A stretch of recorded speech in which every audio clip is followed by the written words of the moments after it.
আজি আহিছোঁ মই পঢ়ি অহা স্কুলখনলৈ অৰ্থাৎ চিত্ৰলেখা শিক্ষা বিকাশ মন্দিৰলৈ। ইয়াত জুবিন দাৰ লগত সংগতি ৰাখি আজি এটা অনুষ্ঠান আয়োজন কৰিছে। গৈয়ে দেখিলোঁ ইমান ধুনীয়াকৈ শ্ৰদ্ধাঞ্জলিৰ বাবে জুবিন দাৰ ফটোখন ৰাখি থৈছে।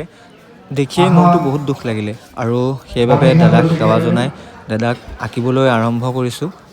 দাদাৰ প্ৰতিচ্ছবিখন মায়াবিনী গীতৰ তালে তালে মই আৰম্ভ কৰিলোঁ। ব্যস্ত হৈ আছে কাৰ্যসূচী ৰূপায়ণ কৰিবৰ কাৰণে আৰু তেওঁৰ লগত খুব উত্তৰপূৰ্ণভাৱে সহায় সহযোগিতা আগবঢ়াইছে আমাৰ পাৰ্থদা।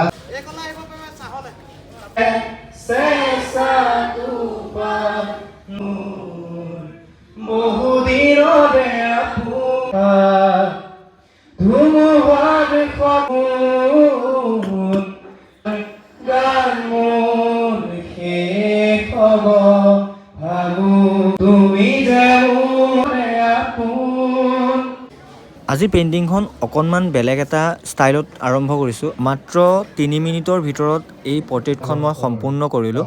সেইকাৰণে মোৰ বহুত ভুল থাকি গৈছে। আপোনালোকে সেই ভুলখিনি মোক ক্ষমা কৰি দিয়ে যেন।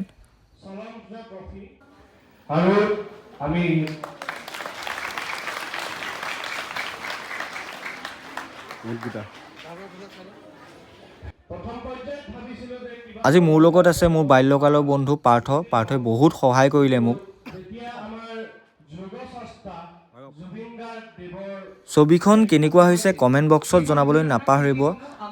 আমি পাহৰা নাই, আমাক ন্যায় লাগিবই, সেইবাবে যিমান পাৰে ভিডিঅ'টো শ্বেয়াৰ কৰিব। কমেণ্ট বক্সত জাষ্টিছ ফৰ জুবিন গাৰ্গ লিখিবলৈ নাপাহৰিব। জুবিন দাক আমি এনেকৈ সদায় আমাৰ বুকুৰ মাজত জীয়াই ৰাখিম আৰু আমাৰ নৱপ্ৰজন্মৰ মাজতো জুবিন দাৰ আদৰ্শ কিদৰে গ্ৰহণ কৰিব পাৰোঁ সকলোকে শিকাই যাম বুলি আমি প্ৰতিশ্ৰুতিবদ্ধ।